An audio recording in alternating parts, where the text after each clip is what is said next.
আল্লাহু আকবার।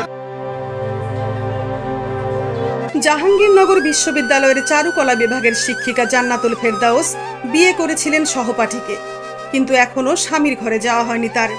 পরিকল্পনা অনুযায়ী আগামী 5 জানুয়ারি ধুমধাম করে অনুষ্ঠানের মাধ্যমে মেহেদি রাঙা হাতে সংসার জীবনে প্রবেশের কথা ছিল তার, তবে তা আর হলো না।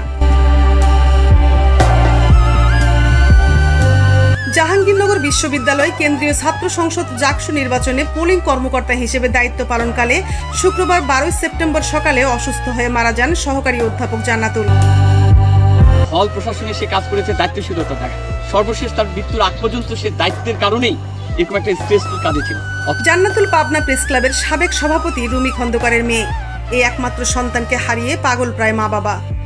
জীবনে উনি খুবই অমায়িক একজন ব্যক্তিত্ব ছিলেন এবং স্টুডেন্ট হিসেবে যেমন পেয়েছি, আমরা সিনিয়র আপু হিসেবে সবচেয়ে বেশি পেয়েছি। স্বজনেরা জানান, ছোট থেকেই জান্নাতুল ছিলেন অসম্ভব মেধাবী। শিক্ষা জীবনের সব ক্ষেত্রে তার ফলাফল ছিল ঈর্ষণীয়। 2009 সালে পাবনা সরকারি বালিকা উচ্চ বিদ্যালয় থেকে এসএসসি পরীক্ষায় এবং 2011 সালে পাবনা সরকারি মহিলা কলেজ থেকে এইচএসসি পরীক্ষায় A+ পান তিনি। এরপর 2012 সালে জাবির চারুকলা বিভাগে ভর্তি হন। সেখানে কৃতিত্বের সাথে স্নাতক ও স্নাতকোত্তর সম্পন্ন করে 2021 সালে একই বিভাগে শিক্ষক হিসেবে যোগদান করেন। জাকসু নির্বাচনের ভোট গণনা কার্যক্রমে অংশ নিতে এসে শুক্রবার সকালে সিনেট ভবনে হঠাৎ পড়ে যান জান্নাতুল। পরে তাকে সাভারে এনাম মেডিকেল কলেজ হাসপাতালে নেওয়া হলে মৃত ঘোষণা করেন চিকিৎসক।